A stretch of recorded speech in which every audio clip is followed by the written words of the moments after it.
Leadership Lens, the podcast where we explore leadership styles and their real world impact. I'm your host, Helmi. Today, we're diving into a powerful leadership style, visionary leadership, with a special focus on Malaysian leaders. Joining me, Atu and Atiqah, both passionate about leadership and public policy. Let's jump right in. Atiqah, can you start us off? What exactly is visionary leadership? Sure, Helmi. So, visionary leadership is when a leader has a strong, compelling idea of what the future should look like and inspires others to work toward it. So, it's less about managing day to day tasks and more about giving people a clear sense of purpose and direction.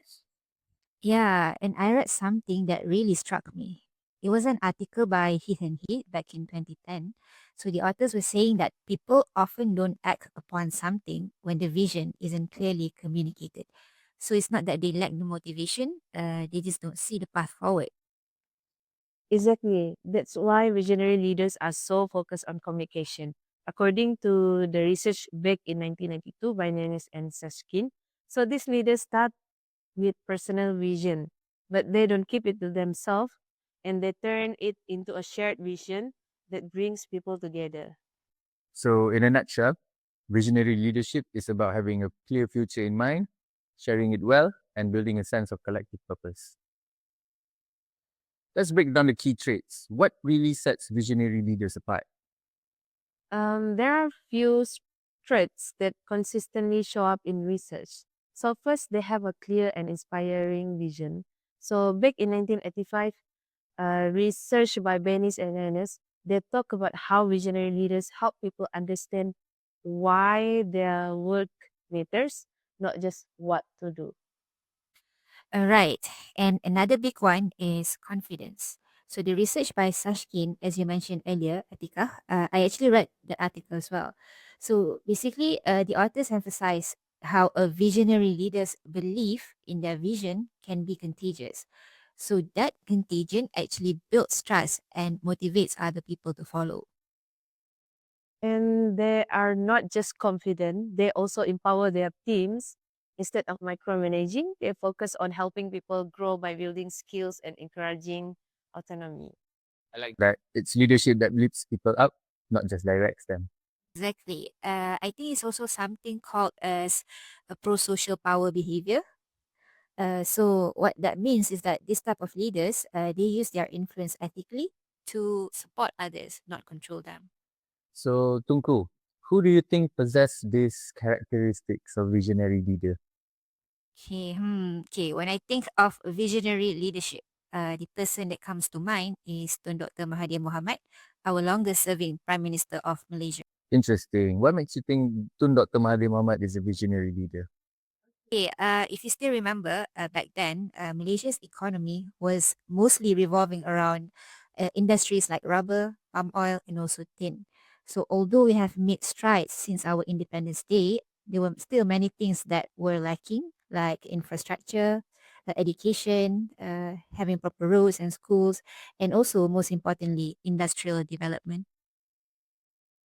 Right. So I still remember that Malaysia was a developing nation, but the population was still mostly rural. And many Malaysians live with limited access to modern amenities. Exactly. And apart from that, there were also issues on income inequality, ethnic tensions, and also a high reliance on foreign expertise. So back then, Tun Dr. Mahathir Mohamad came up with this idea called the Vision 2020. Right, the Wawasan 2020. Yeah, with the Wawasan 2020, it provided Malaysia with a clear roadmap on becoming a high income and developed nation with a strong sense of national unity and innovation. By the way, didn't Tun Dr. Mahathir also play a big role in Malaysia's semiconductor and electronics industry? Definitely.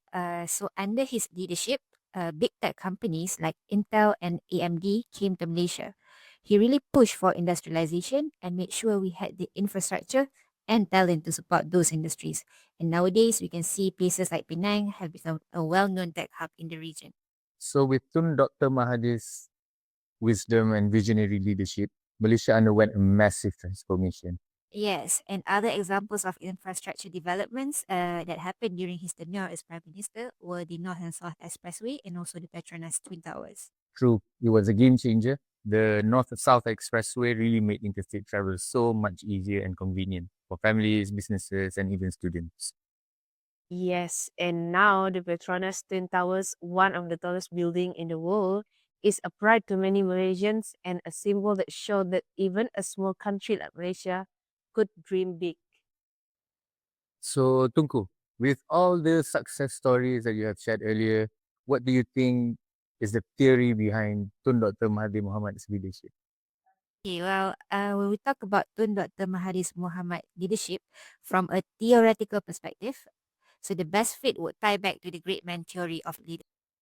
Would you mind elaborate further about the great man theory of leadership? Okay, yes. Okay, so basically, this theory is based on the idea that certain individuals are born with qualities that make them natural leaders. And Tun Dr. Mahathir Mohamad really exemplifies that. Interesting. So you are saying he wasn't just made a leader by circumstance, but had leadership in his DNA. Well, there was actually this study by Razali et al. Back in 2022 that talks about this. So they look at Tun Dr. Mahathir as a world-class leader through the lens of the great man theory. So eventually, the authors found out that he had all the traits that this theory talks about, which is number one, being charismatic, number two, being intelligent, number three, politically sharp, and number four, being wise. So it wasn't just luck or timing that made him a leader. It is as if he was born for it. Can you give some examples of those traits? Like how did they show up in his leadership style? All right, sure. So let's start with charisma. Okay, under charisma, the researchers identified subtraits which are visionary, which is what we are talking about today, and trustworthy as well as authentic. So his Vision 2020 plan, for example, wasn't just a policy, but it was a national dream. Okay, people trusted his vision. He had clear long-term goals that eventually drove the transformation of Malaysia from a primarily agricultural economy into a modern industrial nation. Yeah, I remember how people back then were really motivated by Vision 2020. It gave us something to aim for. Right. There was this one study as well that highlighted how Tun Dr. Mahathir stayed up late negotiating with Japan. During that time was to push forward the East Asia Economic Caucus. The study shows how being goal-oriented and patient makes him a visionary leader. And then there is a transformational side. He managed to uplift not just the economy, but the national mindset, encouraging unity across races and pushing Malaysians to believe in their potentials. Absolutely. And on top of that, his political skills is unmatched. He knew how to navigate complex situations and build coalitions in the right timing. And he even returned as prime minister after retiring, which no one expected that. Troop coming back in his 90s was no small feat. Exactly. And that's the wisdom element. He was smart in knowing when to act and when to speak up. He spoke against corruption, emphasized ethics, and also based his decisions on strong core values. So that's why internationally, he wasn't just seen as a Southeast Asian leader, but he was also a global statesman. So putting it all together, charisma, intelligence, political skill, and wisdom, that's what made Mahathir a textbook example of the great man theory. His leadership wasn't accidental, it was exceptional. And if there's one trait that tied it all back together, it was his visionary nature. So Tun Dr. Mahathir Mohamad didn't just see what Malaysia was, but he saw what it could be. And that's what sets him apart. And that's what visionary leadership at its core is all about. Wow, that's powerful. That's a good sharing, Tunku. So Atiqah, who else do you think fits the visionary leader's role in Malaysia? Okay. I think Tan Sri Tony Fernandez is another great example. So he had a very clear vision to make flying affordable for everyone with Air Asia motto, which is now everyone can fly. So despite buying a struggling airline with a huge debts, so he stayed confident in his dream and inspired his whole team to believe in it too. How did he keep his team motivated through such challenges? So he empowered his employees by treating everyone equally, from pilots to cleaners, and encouraged them to share ideas and grow together. So Tan Sri Tony believed that leadership is then just giving orders, but helping people develop their skill to reach big goals. That's impressive. How did he use his power as a leader? So he used it positively, I can say it. So uplifting and supporting his team rather than controlling them. He showed respect, praised their efforts, and stayed honest even during tough times. So his ethical approach built trust and loyalty among his staff. So Tan Sri Tony Fernandez truly embodies visionary leadership through vision, confidence, empowerment, and positive power. Exactly. So he shows how a strong vision combined with care for people can actually lead to a great success. Now, here's a twist. A visionary leadership is great, but what happens when it fails? That's a great question, Helmi. Atiqah, I think you have an example. Yeah, do you remember one MDB scandal in Malaysia? So that was a very powerful case. So the one MDB actually started with an ambitious vision to turn Malaysia into a global investment hub. But according to the research back in 2020 by David Seth Jones, that vision was completely undermined by weak governance, political interference, and lack of accountability.